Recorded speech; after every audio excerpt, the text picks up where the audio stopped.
Hello, I'm Vörös and welcome to the Market Measure. President Trump's trade policies have been at the center of attention since his inauguration. News of impending tariffs and their subsequent pause sparked jitters in US equity markets, which is unsurprising as around 30% of the S&P 500's revenue come from outside the US. Europe and Asia Pacific accounting for the largest segments, 10% and 7% respectively, while China's share is 4%. But the impact of tariffs is far from uniform across sectors and industries.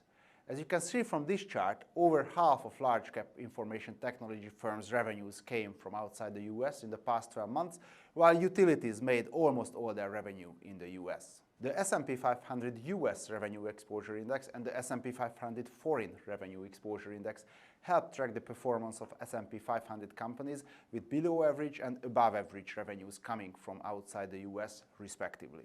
During President Trump's first term between January 2017 and January 2021, the S&P 500 Foreign Revenue Exposure Index significantly outperformed its US counterpart, as you can see from this chart.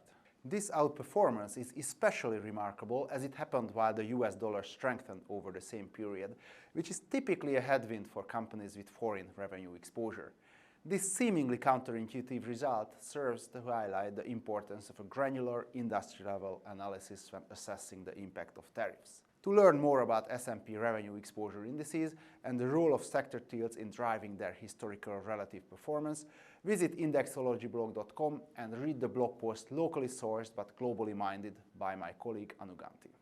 At S&P Dow Jones Indices, we measure the markets. I'm Vörös, and this was the Market Measure.